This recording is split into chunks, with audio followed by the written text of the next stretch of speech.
আমি তীব্র নিন্দা এবং প্রতিবাদ জানাচ্ছি। গলাচিপা থেকে আজকের এই সমাবেশে আসার পথে আমখলা সহ দুই জায়গায় যে আমাদের নেতা কর্মীদেরকে বাধা দেওয়া হয়েছে, আমি অনতিবিলম্বে পটুয়াখালী জেলার পুলিশ সহ প্রশাসনকে অনুরোধ করব, এই যারা সমাবেশে আসতে বাধা দিয়েছে নতুন ফাঁসিবাদী শক্তি, এদেরকে চিহ্নিত করে এদের বিরুদ্ধে ব্যবস্থা নিন। আপনারা এই ধরনের ফাঁসিবাদী আচরণ যদি করেন, আপনাদের পরিণতি আওয়ামী লীগ, ছাত্রলীগ, যুবলীগের মতো হবে।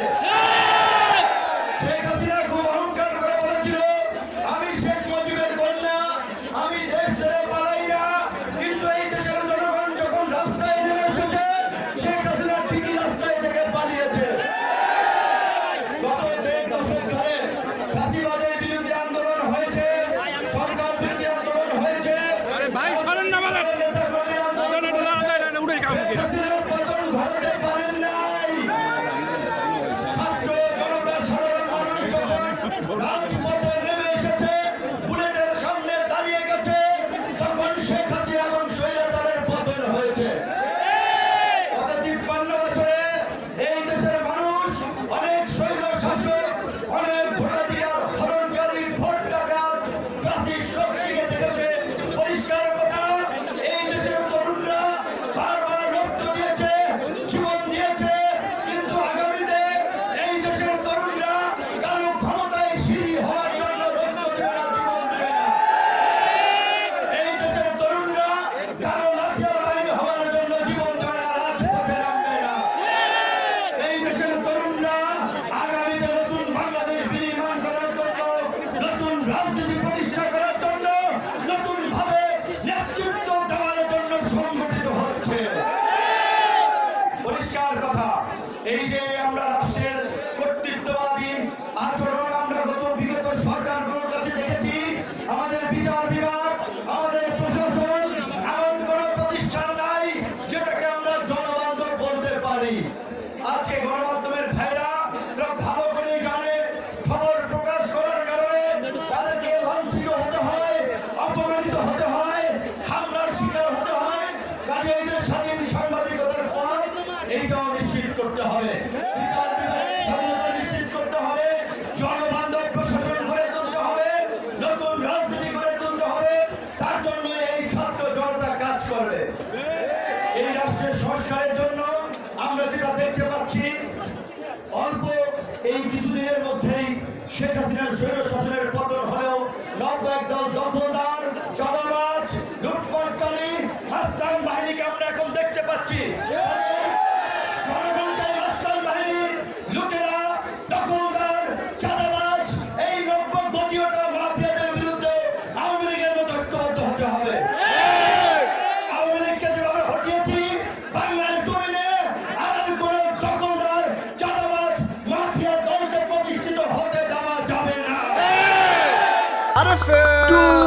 রুল এখন বানাইছে পয়সা জান আরামসে। কোন দল যেন সংসদে এককভাবে গিয়ে মাতব্বরি করতে না পারে, তাই আমরা সংখ্যানুপাতিক নির্বাচনের দাবি জানাচ্ছি। এই সংসদকে কার্যকর সংসদ করা, জনগণের প্রতিটি ভোটের মূল্য দেওয়ার জন্য প্রত্যেকটি রাজনৈতিক দল যারা যে অনুপাতে ভোট পাবে, সেই অনুপাতে তাদের প্রতিনিধিত্ব সংসদে থাকবে।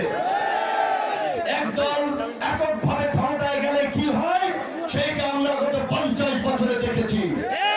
আর কোন দলকে এককভাবে ক্ষমতায় নিয়ে আমরা স্বৈরাচার ফাঁসিবাদী হতে দেব না, দেব না। গণ অধিকার ট্র্যাক প্রতীকে নির্বাচিত হয়েছে। বিএনপি সহ 42টি দল আমরা যুগপৎ আন্দোলন করেছি, কিন্তু দুঃখের বিষয়, এই ক্ষমতায় যেতে না যেতেই বিএনপি নেতা কর্মীদের চেহারার বদল আমরা দেখতে পাচ্ছি। আওয়ামী ফাঁসিবাদের প্রতিধ্বনি তাদের কর্মকাণ্ডে আমরা শুনতে পাচ্ছি। কাজেই পরিষ্কার কথা, বিএনপি যদি এটা উপলব্ধি করে, যারা আন্দোলন করেছে বিগত 1.5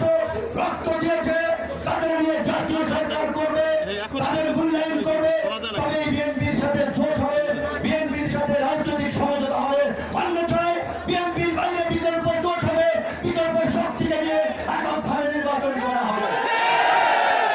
অনেকদিন ধরে বলে আসছি ওই সেই ঐতিহাসিক শেখ সাহেবের কথার মতো চোরাই নাহি শুনে ধর্মের কাহিনী বারবার বলে আসছি। আমি দখলদার চাঁদাবাজদের হটিয়েছি, পত্রিকা অফিস দখল হয়ে যাচ্ছে, গার্মেন্টস মিল ফ্যাক্টরি দখল হয়ে যাচ্ছে, ব্যবসা প্রতিষ্ঠান দখল হয়ে যাচ্ছে, মানুষের ঘের দখল হয়ে যাচ্ছে, চর দখল হয়ে যাচ্ছে। এই দখলদারির জন্য ছাত্র জনতা জীবন দেয় নাই। কিন্তু এই যে চোরাই নাই শুনে ধর্মের কাহিনী যারা এগুলো করছে তাদের কানে যাচ্ছে না। সরকারকে আমরা অনুরোধ করবো অবৈধ অস্ত্র উদ্ধারের জন্য যেমনি ভাবে যৌথ বাহিনী নামানো হয়েছে অনতিবিলম্বে এই দখলদারের চাঁদাবাজ মাফিয়াদের দমন করার জন্য এই যৌথ বাহিনীকে দিয়ে সঞ্চয় বিরোধী কার্যক্রম পরিচালনা করতে হবে। আজকে চিন্তা করতে পারেন আমরা যে সংগ্রাম করেছি, যে আন্দোলনের নেতৃত্ব দিয়েছি, আমি আমার জেলায় আসবো সেইখানে আজকে বাধার সৃষ্টি করা হয়। আমার দলের নেতা কেন্দ্রীয় আইন সম্পাদককে মিথ্যা মামলার আসামি দিয়েছে আশুলিয়াতে, ব্রাহ্মণবাড়িয়াতে আমাদের নেতা কর্মীদের পোস্টার ছিঁড়ে ফেলেছে, আরো কয়েক জায়গায় এই ঝামেলা ঘটেছে। আমার খালু লাউকাঠি যাতে থাকে ইউনিয়নের পার্টি নেতারা সাথী নেতারা তাদেরকে হুমকি দিচ্ছে। হ্যাঁ, তোমরা পার্টি নেতা, তোমাদের টপ লিডাররা আমাদের সাথে দেখা করার জন্য, মিটিং করার জন্য সময় চায়, বিনয়ের সাথে কথা বলে ইউনিয়ন, উপজেলা পর্যায়ের, জেলা পর্যায়ের পার্টি নেতা, সাথী নেতা সেই সেফাতুল্লাহর মতো বললে জুদালিক মুদালিক সেই রকম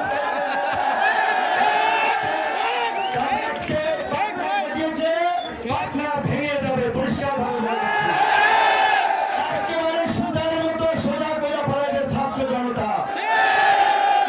দখলদার রাস্তান চাঁদাবাজের জায়গা এই নতুন বাংলাদেশে হবে না। আমি পটুয়াখালী ডিসিএসপি সহ সকল প্রশাসনকে বলবো এই যে খেয়াঘাট, লঞ্চ ঘাট এই সমস্ত জায়গায় 2 লাখ টাকা, 1 লাখ টাকা, 50,000 টাকা তোর প্রতিযোগিতা করে 20 লাখ, 50 লাখ, 1 কোটি টাকায় ডাক উঠিয়ে তারা একটা বাণিজ্য করে। এই খেয়াঘাট লঞ্চ ঘাটে কোনো ডাক চলবে না। সমস্ত খেয়াঘাটের ডাক ক্যান্সেল করতে হবে। এই 2-4 টাকায়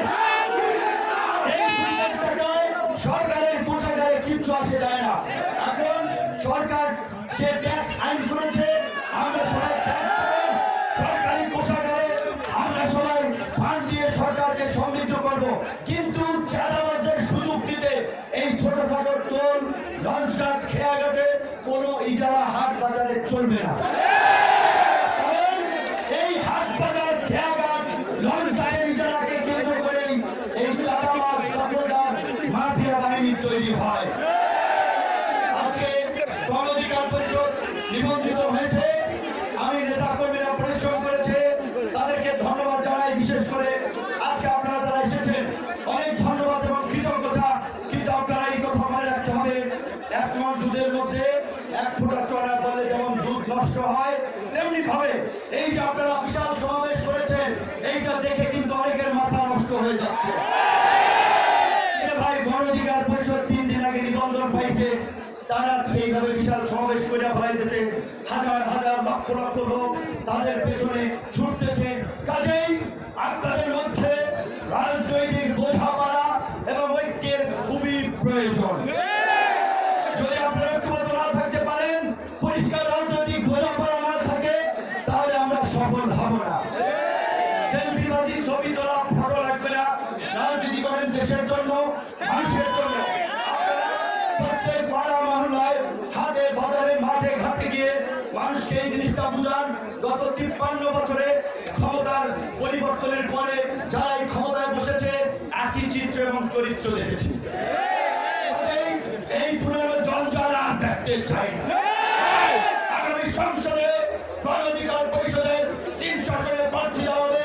ম্যাক্সিমাম প্রার্থী যাদের বয়স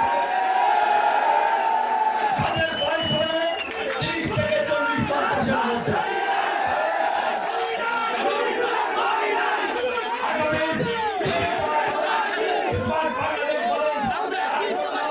তরুণদেরকে সংগঠিত হবে। কাজী যারা এমপি নির্বাচন করবেন, উপজেলা নির্বাচন করবেন, পৌরসভা নির্বাচন করবেন, এখন থেকে জনগণের কাছে যেতে হবে, জনগণের কাছে নিজেকে তুলে ধরতে হবে। 10টা মোটরসাইকেল নিয়ে শোডাউন দিলেই জনগণ আপনাকে ভোট দিবে না। পায়ের উপরে পা ফেলে সিগারেট টানলে কিংবা 50 জন ছেলেপেলেকে নিয়ে রাউন্ড দিলেই জনগণ ভোট দিবে না। জনগণের জন্য কাজ করতে হবে, জনগণের মনে জায়গা করে নিতে হবে, সেটা কাজের মাধ্যমে। কাজেই ছাত্রলীগ, যুবলীগ, আওয়ামী লীগ যে ফ্র্যাঙ্কেল স্টাইলে রাজনীতি করেছে, আপনারা যদি সেটা অনুসরণ করেন, আপনারা জনগণের দ্বারা প্রত্যাখ্যাত হবে। আপনাদের প্রতি অনুরোধ থাকবে, আপনারা জনগণের সমস্যা নিয়ে কথা বলেন, জনগণের পাশে থাকেন, জনগণের জন্য কাজ করেন।